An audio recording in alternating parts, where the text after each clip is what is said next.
Alright guys, gals, what's today? It is now December 4th, Tuesday. I've gotten a lot accomplished just in one day alone. Not really. I just moved a bunch of stuff back into the house from my parents' house. I bought the rest of these cabinets, so I have the upper cabinets now. What else did I do? I installed a new light over by the garage door. Let's take a look at it and see what we got here.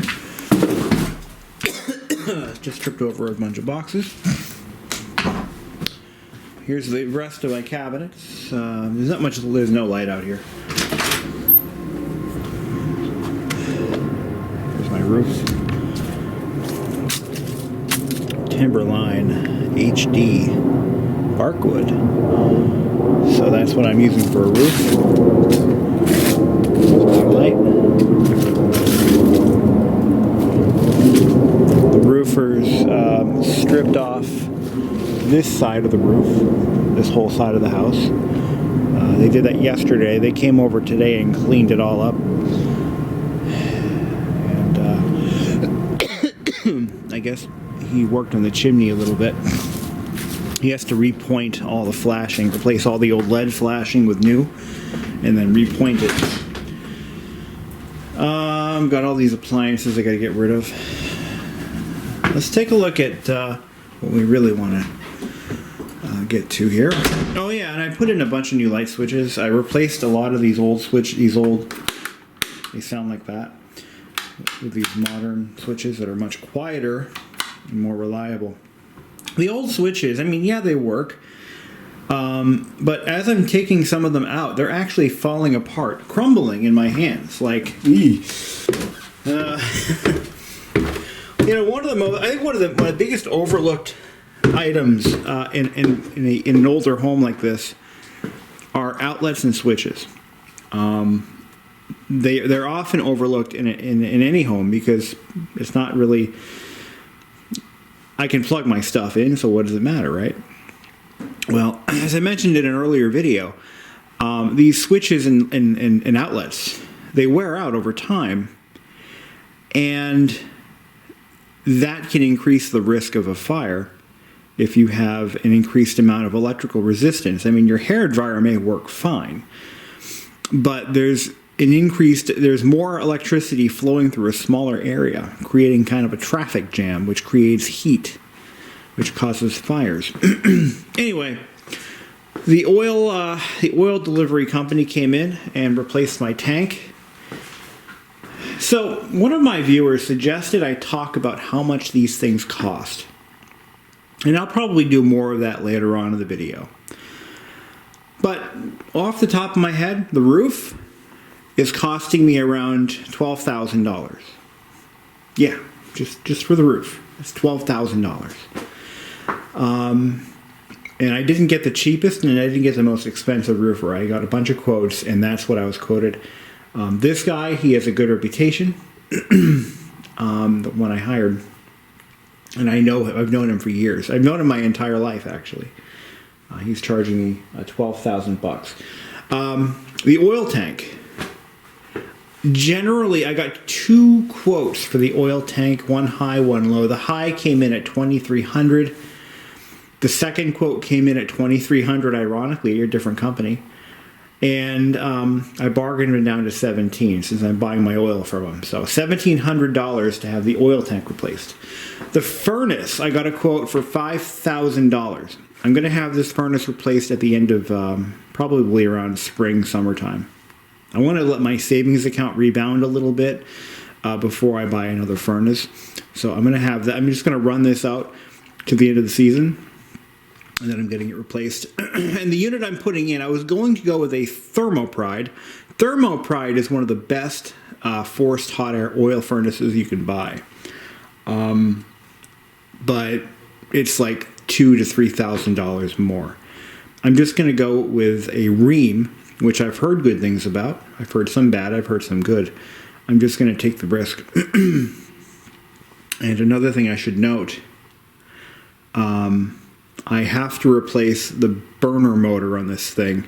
it is getting loud, and it's time. I'm just going to replace the motor on it.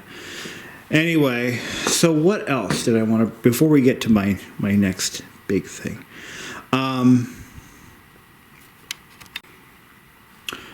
So yeah, I mean, owning a home is expensive.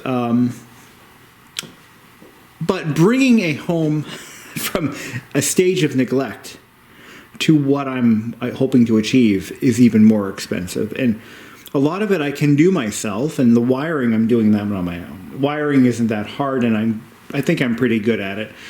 I just went through, it took me about an hour and a half, 2 hours, and I grabbed my shop vac with a HEPA filter, and I vacuumed all the cobwebs out of the rafters, or the floor joists. They were full of cobwebs. I couldn't believe it. It looks so much cleaner now. Full of cobwebs under over the ducts and everything. There's still some I missed, but yeah, it was like, holy crap. Cobwebs everywhere. So I cleaned all those up. I cleaned the floor as best I could. I swept and vacuumed. I even cleaned out the chimney, the flue for the furnace. It was packed with soot and just like carbon black. So the vacuum it's like double filtration, the bag and the cartridge filter. So I was able to clean that up with no issues. Most of it got swept into a barrel and dumped in the, put in bags, of course. But yeah, that was disgusting. But look at it now. It was so packed with stuff. But yeah, it's much cleaner now. It was just so much stuff in here. Okay, cleaned behind the furnace, cleaned everything here. Should have bought a condo. No, I'm just kidding. Oh, the other thing I did is I cleaned these basement windows, and I found the storm windows that go here, the glass. So I had these screens, these rotted out steel screens. By the way, never put anything near the water meter. If that water line breaks, that could cost me some serious money. Okay, yeah, rusted out screens. Yeah, take those out. And I have storm windows for all of these windows, and I put those in. That one's cracked. This one goes into what will be my computer room. What's that? Oh, that's just another screen. So I have all of them. Thank God, the previous homeowner had the foresight to store this stuff down here and not throw it away. Because at least I can, it's better. So having 2 layers of glass and an airspace in between is better than. Oh, oven's preheated. I should throw my dinner in there. Hold on. It's beginning to look a lot like kitchen. Putting in an overhead microwave. Excuse me. And this is what I'm up to now. So yeah, that's where my 30-inch cabinet's going. I put it up there, and I cut out the opening for the outlet box and the cord for the microwave to come through. And I'm in the process of getting it ready to run wire. I'll be running, I'm going to do 12 gauge wire. It'll be a 20 amp circuit. And I'm going to run that cord over this way. And I'm going to make a chaseway in this closet in the back corner. That's where it's going to go, right there. It'll just be but a notch out that shelf. There'll be, like a 4x4 trim, and it'll be there forever. That way, it'll make it a lot easier for future electrical runs moving forward. So what I want to talk about right now is sometimes running wire can be a pain in the ass because you have to use one of these bits here. Here's my 1-inch bit. I've got it's a 3/8 over here. What's that? Yeah, 3/8. I got 2 different sizes. These are used for running wire. And what you do is you take that bit and you cut a hole in the wall, or use an existing, and then you run the bit up until it hits wood, and you try to guide and flex the bit. It's called a flex bit. And you flex it into the position you want. So let's say you're working with a wall. Typically walls have a layer of drywall, a stud, and a layer of drywall. And you flex the bit and guide it to where you want your wire to go, and then you run the drill, boom, you have a hole. When I opened up cut this opening here, I discovered two things. Number one, they use double layer drywall here. So it's a fairly thick wall. But the other thing I found out is that there's a void back there. Let's take a look at the other side of that wall. There is a void in that wall, a very large void. And if you look, there's the hole. See it right there? What's over here? Oh, a sloped ceiling above the staircase. So what could be on the other side? Well, I don't have my ladder here to show you, but here's what I found out. And this makes my wiring run 100% easier. I don't even need the flex bit. Don't even need it at all. Check this out. Let's go up into the attic. Follow me. Okay. Up into the attic. Here we go. And I just lifted up a floorboard. And I found the other end of that void. And let's take a look. Check this out. You could almost hide a body in there. Not that I'm thinking macabre thoughts, but there it is. There's my flex bit. There's my box. All I have to do is fish a wire up there and then run it across the floor, across one of these bays, let's say over to here, and I could just follow, an existing path. So they already have wire. A lot of rat droppings or mouse droppings over here. I'm just going to run the wire, maybe I'll bore a hole through these, but I don't think I need to. They didn't. No, they certainly didn't. They just ran their wires over the joist. See? They didn't bore holes. They just ran the wire over. So these wires go to a common point, to what I believe to be a home run, but I have yet to find that home run. I can't find it. I can't find it at all. So anyway, I'm making my own, and it's going to be in the corner of that closet, which is somewhere above where I'm standing now. It's going to be on this side of the attic opening, somewhere in this vicinity. I'm going to have to potentially lift another board, and then I'll have a new home run that goes straight down to the basement and back. So that's going to be used for, I'm going to put a junction box here. I'm going to run 2 outlets to that wall, one on the cabinet. It's going to be used occasionally, and then one for the microwave. Both runs are going to come to this point here. There'll be a junction box where they run into each other. That way it's exposed and legit. I think I already have a junction box too. And then, this is going to be sweet. Real sweet. But one of the things you might be wondering is, did anybody hide anything in there? And, well, let's take a look. Get all the way over here. Zoom in. I'll get some additional light. There we go. Let's see. Anybody hid anything down in there? You can't really see it, but the answer is no. Nobody had the foresight to do that, sadly. It's like a missed opportunity. So I'm going to hide some stuff in there. Shh, don't tell anyone. Only you guys will know. Yeah, it's nice and open. Nobody put anything in there. No beer bottles, no soda cans, nothing. Well, that can't be, you know my rule. I can't open up a wall and not do that. There we go. So, anyway, think I'm gonna take a break for dinner, and I'm gonna get my wire run. I want to get this wall put back together today, ideally. I'm gonna run both wires to this central point. Yeah, that's what I'm gonna do. Well, that was a slight change of plans. I don't know what I was thinking putting a junction box up in the attic. I'm like, wait, why do I need to do that? Oh, wasn't thinking.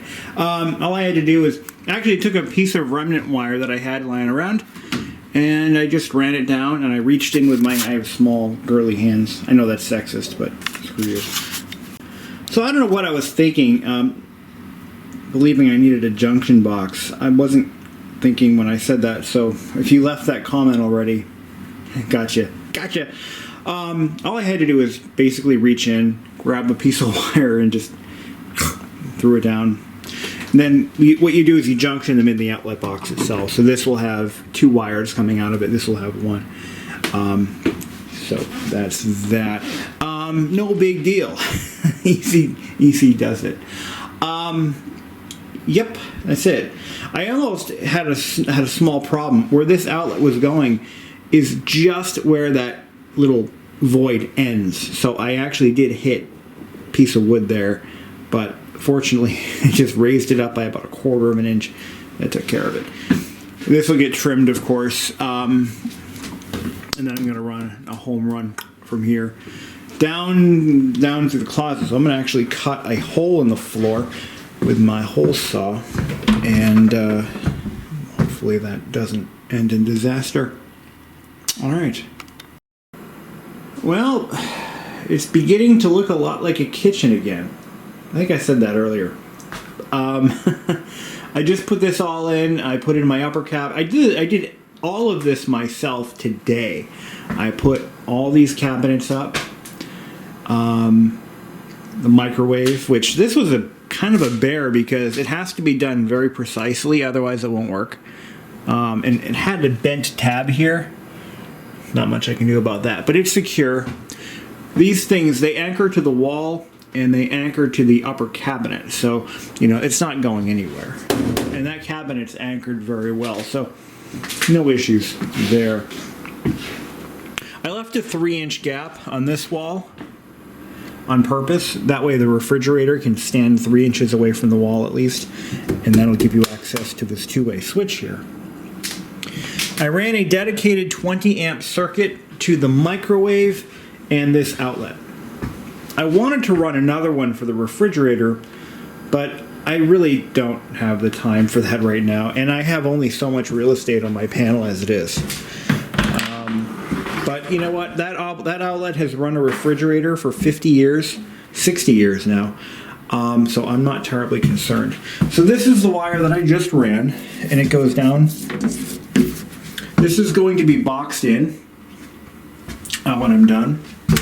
I have one more 20 amp circuit to run out to the garage, and then I'll box it all up.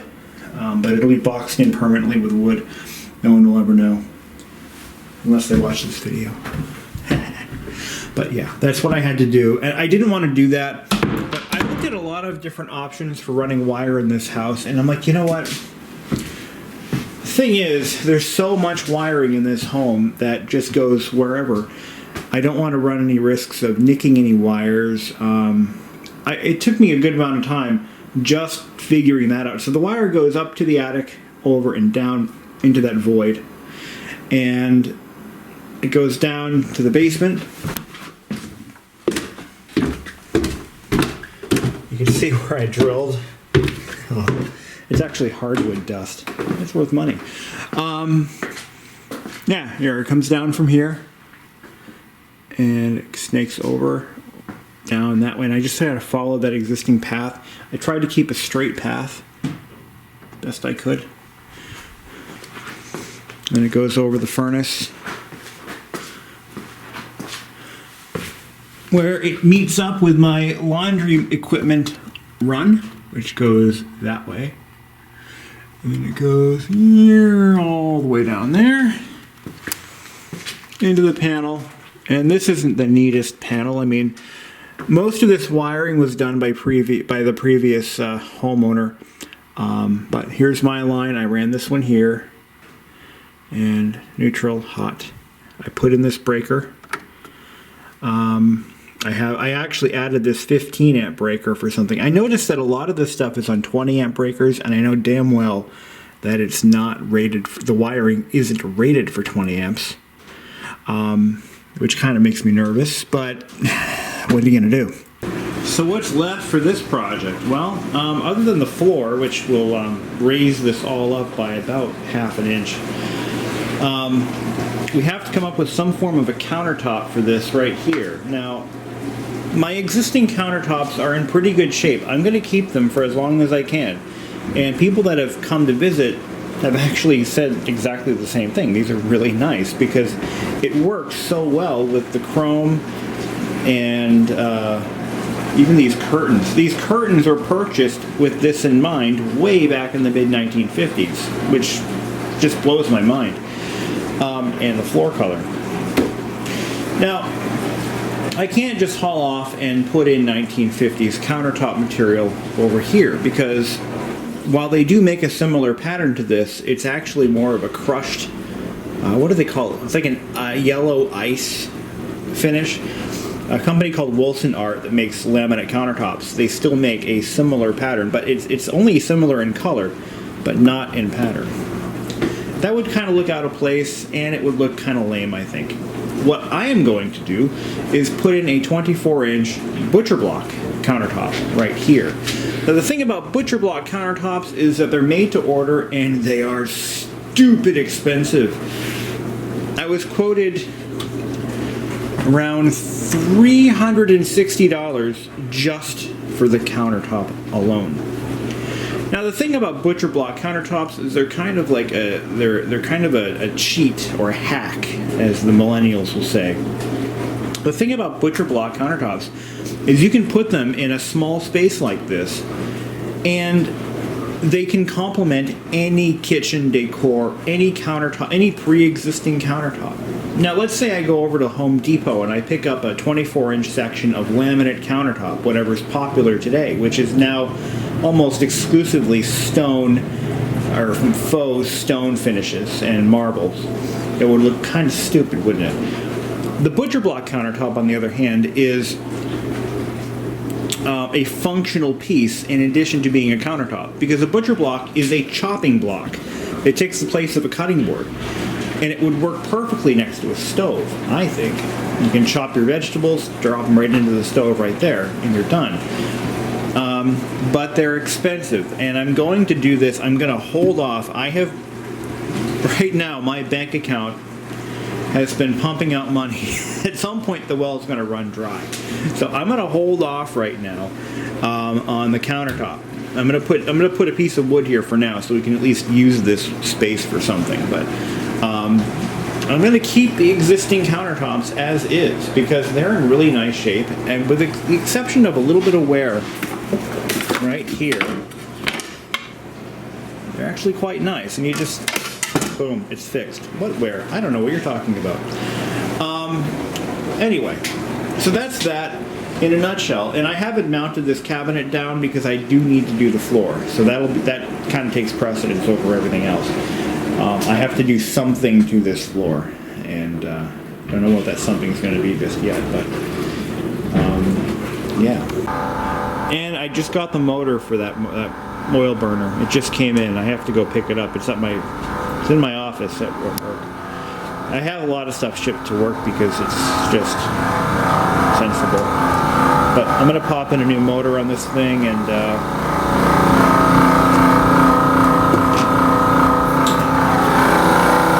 sounds lovely, doesn't it? I'm just waiting for it to die. Motor getting hot? Not really. It's spinning freely, but the bearings are worn. The noise sounds like it's coming from the motor itself and not from the coupling. So I should be able to just loosen this thing right up and take it off. It should be a pretty easy project. But it's ultimately got to be done, so.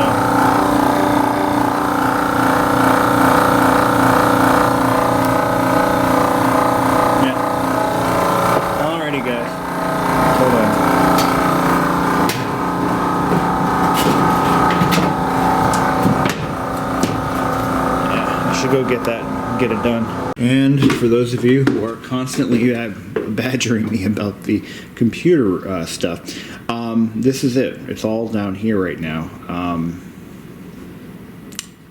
Yeah.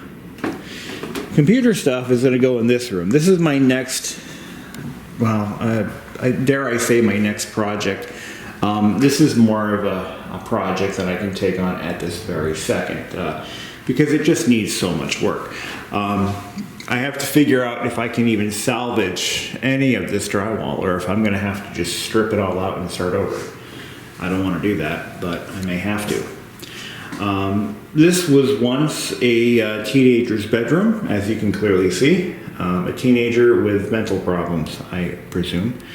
But anyway, after that, it was used as a workshop. I believe one of the earlier tenants. This house was rented out. One family at it. It wasn't like multiple families. It was rented. It was a rental house, and I think one of the latest tenants used this as a workshop where he sanded furniture or something. I see a lot of sanded, painted pieces of wood in that pile over there. I imagine it has something to do with what went on in here. But there's a lot of, it looks like they were cutting stone or something in here, like with a wet saw, because all this right here, yeah, that should not be. I think they were cutting tile in here. I'm not really sure exactly what was going on, but this is synonymous with that kind of work. But definitely a lot of dust, a lot of sanding dust on the walls. I had to clean, I've already like buffed the walls with a rag and a towel and just sort of clean things up a little bit. There is a little bit of mold down here, black mold. And it was centered in that corner right there. So there's humidity. It's a basement. They get humid. It is what it is. So I've got to figure out a way to address that. I think the right answer would be to rip out all this drywall and just start over from scratch. Leaning towards that more and more. But there's thumbtacks in the walls and all kinds of crap. There's a foreign phone number on the wall over there. I don't know who Peter is, but I have your phone number. And then they've got, this is extra special right here. It looks like they stenciled this on or something, or cut it with a knife and peeled the paper off. Like, who the hell does that? What's it say? I can fly. I bet you can. I bet you can. There were some wall anchors on this wall here. You know, we all know what the answer is. It's going to be to rip out the drywall completely and just start over. I hate drywall. I absolutely hate drywall. I've done it once before. I'm like, I'm never doing this again. But I might have to do something. But right now, I just don't want to pay for this. I don't want to pay to redo this whole room. So I'm going to do what I can. With a trowel and some mud and some paint and maybe some kills. As for this, I'm going to take a scraper and I'm going to just scrape it down. That should come right off. But this room is heated, which is kind of cool. But it's heated. They cut a hole in this trunk here. Now this duct, its sole purpose in life is to provide heat to a breezeway that has, well, you've seen it. It has jalousie windows that don't seal anything in. And I mean, it was original to the house. I mean, it's clearly, you know, it's not like it was added on or, you know, like a last minute thing. When they built the house, they wanted the breezeway heated, so there you go. Because the kitchen duct. Wait, yeah, no, because the kitchen duct actually does run off of that, and it goes over here. Yeah, so it kind of runs over this way, and that's where it enters that duct. But yeah, that was originally part of the plan. They wanted the breezeway heated, and that's what they did. But I'm going to block that permanently with insulation or something, because I am not heating that room. But then they cut this in, and I have it closed right now, but it's not really supported by much. Oh man, the joys of home ownership. And what the hell did they do to this room? There was a light fixture here. I had to take the two wall sconces off because, well, this one was arcing. I moved it a little bit. I loosened the screws of it as I'm pulling it off the wall. It went because they had exposed hot lead. The hot lead was exposed and touching the ground. Like, what on earth? But that one, yeah, this is currently not live. I should have the wire nut on the hot lead, not the. Oh wait, like I know I turned the breaker off. Like, ugh. Anyway, so put that on there. Like it's not. These are the wire nuts they use. They're not even real wire nuts. But anyway, I'm replacing all the outlet switches, light fixtures, paint, mud, clean it up. As for the mold, I'm going to spray vinegar on the walls. I hear that does something. And the mold isn't on the other side, it's on this side. It's, as far as I can tell. So, lovely graffiti, guys. Thanks for the extra work. I really needed that. As for the floor, I'm going to do carpet tile. I'm going to glue it down. I'm thinking that's what I'm going to do. I mean, carpet tile is pretty resilient stuff. It holds up to all kinds of stuff. And it's not terribly expensive, but it's not cheap either. And maybe I can try to find some remnant carpet tile and just do that. Or if I can find just the right size carpet, I can just glue it down. I don't want to do pads and all that, because you don't put carpet pads down on a basement floor. You just don't do that. I mean, you can, but you're gonna get mold and moisture retention. So anyway, carpet tile's nice, and this will be my office. That was what this all was boiling down to. Because a lot of you guys are asking, what's going to happen to the computer stuff? Where's the computer stuff going? This is where it's going. And I'm going to have to fix up this room a little bit. Cannot wait.